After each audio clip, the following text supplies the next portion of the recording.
Let's go back to Manchester. Of course, it is Amir Khan and Andres Kotelnik at the weekend, topping the bill. Craig Slater is there with the very latest in Manchester. Craig.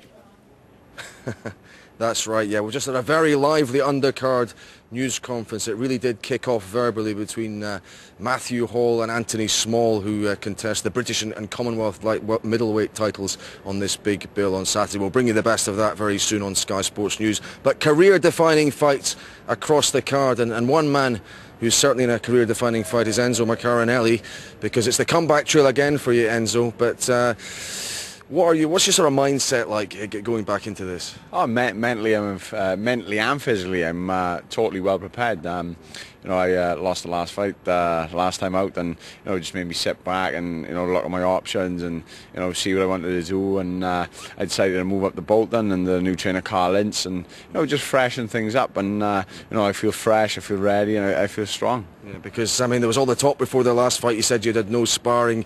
Had you sort of mentally gone a bit stale? I mean, the fights were falling through and that sort of thing. Did you fall out of love a little bit with boxing around that period? I don't know, to be honest, Craig. I wouldn't like to put my finger on one point exactly. But the fact of the matter was, after the fight, just opened my eyes up to a lot of things. I just discussed with my wife and my family where I wanted to go, and I'm back now, and like I said, I'm mentally and physically probably better than I've ever been. And I guess you've had to separate yourself. You're up here training there down in South Wales. Is that tough? Do you get back to see them at all, the wife and kids? I come back on weekends, but yeah, it is tough. Do you know what I mean? I'm a family man. I love my wife and love my kids. And being away from them 5 days a week, it's hurting me. But it's going to be worth it in the end. And like I said, I've trained hard, I've fully focused, and I'm just ready to go on Saturday night. You had a look at your opponent, Denis Lebedev, a Russian, unbeaten, 17-0 and 12 knockouts, and he looks a real bruiser. What sort of impressions did you get of him? I've been in this game a long time now. It's not a great comeback opponent, is it? It doesn't look like it. Well, they offered me a nice easy 8-round fight. They offered me, get my confidence back, or they offered me the undefeated Russian, Denis Lebedev. But I showed what type of man I am. I went to the undefeated Russian. Hopefully that can lead to a rematch with Ofalabi. And that's where I'm going. But he's a dangerous opponent. He's strong. He's a southpaw, which always causes problems with people. But I'm ready. I've done everything right, and I'm looking forward to it. Not to try and crank up the pressure on you. I think he's won his last 4 inside 5 rounds. You've got to be wary early on, you think, particularly. Well, I'm sure I'll meet him head on if that's the way he wants to go about it. But I'm going into the fight. I got a couple of game plans, and if they don't work, I'll go back to my own way, shut my eyes and swing. Good stuff. But Ola Ofalabi, he's the man you want back. You had your good periods in the fight last time. It must have been an enormously frustrating night for you. How down were you after that defeat? I was down. Mentally, I was drained. I bought 9 rounds up. I was probably feeling the worst I've ever felt in a boxing ring, and I was still 9 rounds up, and him, he caught me with a shot, and people have said it's a lucky shot. It wasn't a lucky shot; it was a clean shot.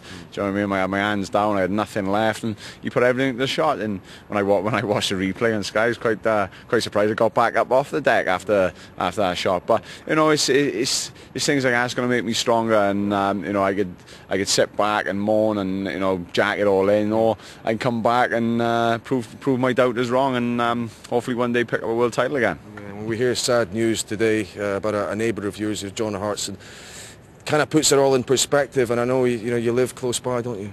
Well, I just bought a house just close to John, and he's a good friend of mine, and to be honest, I'm absolutely devastated what's been happening. And obviously I've been up here, so I haven't really found out much. It's been hard to get in touch with his family, but I'd like to say, if anyone's watching, my love is there for John, and I'm sure the big fella will pull through it. He's a strong guy, and if anyone can do it, John can. And this fight Saturday night, I'll be dedicating it to John and his family. Well said, and I guess I get well soon for Ricky Hatton too. Yeah, definitely found this morning. Ricky got a bit of food poisoning, and it's things happen in boxing. But I'm sure Ricky will come out there strong and decide in his future very soon. Yeah, but you're back on track. You hope to a world title fight by the end of the year, early next year. Is that the plan? Hopefully, Craig. But Denis Lebedev, like I said, undefeated. He's dangerous. It's his big chance. It's his big test. And we'll have to see what happens. But like I said, I'm physically and mentally prepared, and I'm probably fresh as I've been for a long time, and I just can't wait to get in there. Great stuff, Enzo. Always lovely talking Thanks, to you. Greg. A very popular fighter. Enzo Maccarinelli, a real crossroads fight for him.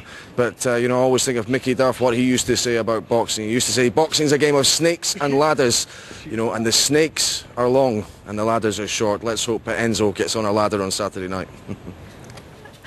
Yeah, let's hope so. Thanks very much for that, Craig.